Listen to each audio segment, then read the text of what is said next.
जिल्हा परिषदेमध्ये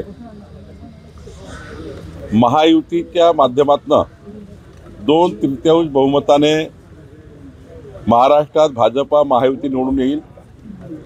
51% वर मतं घेऊन भाजपा महायुती निवडून येईल आणि याकरता कालही माननीय राष्ट्रवादीचे अध्यक्ष सुनील तटकरेजी, शिवसेनेचे उदय सामंतजी आणि शंभूराजे देसाई आमची बैठक झाली आणि ज्या ज्या ठिकाणी महायुती शक्य आहे त्या ठिकाणी महायुती हे पूर्ण शक्तीने राहील। ज्या ठिकाणी महायुती अशक्य आहे त्या ठिकाणी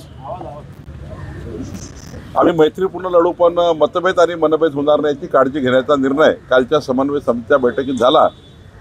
एकंदरीत महाराष्ट्र आम्ही जिंकू आणि जसा विधानसभेच्या निवडणुकीमध्ये 3,18,00,000 मतं घेऊन आम्ही जिंकलो, तीच परिस्थिती स्थानिक स्वराज्य संस्थेमध्ये राहील।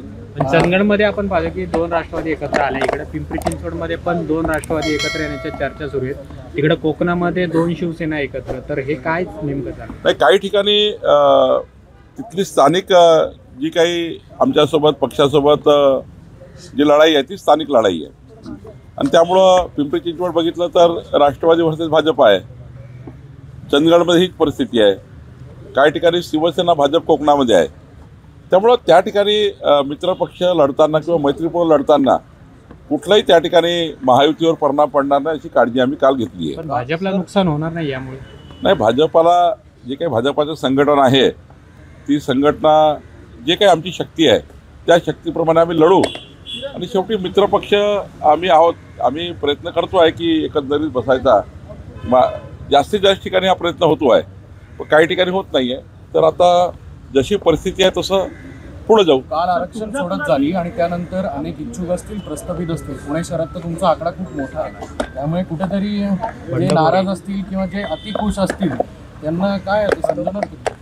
अनेक नवीन इच्छुक आहेत, नवीन चेहऱ्यांना संधी। फॉर्म्युला काय यावर्षी? फॉर्म्युला एकच आहे, जनतेच्या मनात ज्याला नगरसेवक म्हणून मान्यता आहे, जनतेच्या मनात ज्याला मान्यता आहे त्यालाच तिकीट मिळणार आहे। एक चांगल्या पद्धतीचं सर्वेक्षण आम्ही चालू केलेलं आहे आणि सर्वेक्षणाच्या माध्यमातून काय मेरिट काय डिसमेरिट आहे शेवटी काही अंदाज घ्यावे लागतात, ते अंदाज घेऊन आम्ही पुढे जाणार आहोत।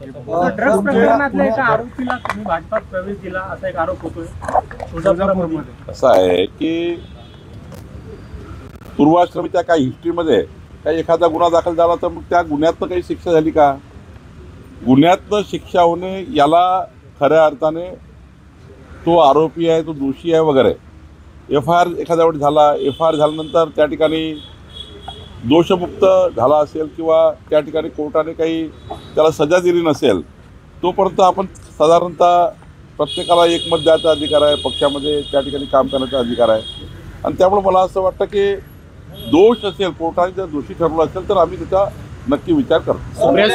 सुप्रिया सुळेंनी सर अंजली दमानिया यांनी आज पत्रकार परिषद घेतली, त्यांचं म्हणणं की जलसिंचन घोटाळ्याप्रमाणे याच्यात देखील सत्तेचा गैरवापर झाल्याचं दिसतं। काल अंजली दमानियाजी माझ्याशी येऊन भेटल्या, त्यांच्यासोबत शिष्टमंडळी होतं, मी चर्चा केली, त्यांना हे सांगितलं की आमची ACS विकास खारगे यांची अध्यक्ष समिती आहे, तुम्हाला वाटलं तर काही ACS समितीसमोर आपलं मत मांडता येईल आणि त्यांनी मान्य केलं की आम्ही मत मांडू, आमचं त्या ठिकाणी पुरावे मांडू आणि त्यामुळं खऱ्या अर्थाने बघ आपला पुढच्या 1 महिन्यामध्ये रिपोर्ट येणार आहे। महिन्याभराचा रिपोर्ट आल्यानंतर याच्यामध्ये कोणत्या अधिकाऱ्यांनी काय काय केलं आहे, शेवटी जे अधिकारी सकृतदर्शनी आम्हाला दिसले, तहसीलदार आहेत, IGRचा एक मुद्रांक अधिकारी आहेत, त्यांना आम्ही गुन्हे दाखल केले, निलंबन केलं, पुढेही कारवाई करू।